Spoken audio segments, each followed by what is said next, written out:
For your homeowner's insurance policy, how do you know what's on the policy? How do you know what's in the policy? Well, typically the first 2 pages of your homeowner insurance is going to be your declarations page, and I encourage you to look at your declarations page. It's a broad summary of all of the coverages that you're going to have, as well as the endorsements or the add-ons that have been added to your policy.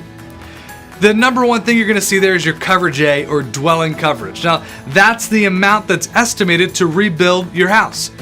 If something doesn't look right, or if you have some questions or maybe some concerns about that declarations page, again, that's the broad overview summary for your homeowner's policy. There's no question that's a dumb question. Make sure you ask your agent, and make sure you're very clear so you understand what you're buying when you buy that insurance policy. Again, the declarations page is going to provide the overview for your homeowner's insurance.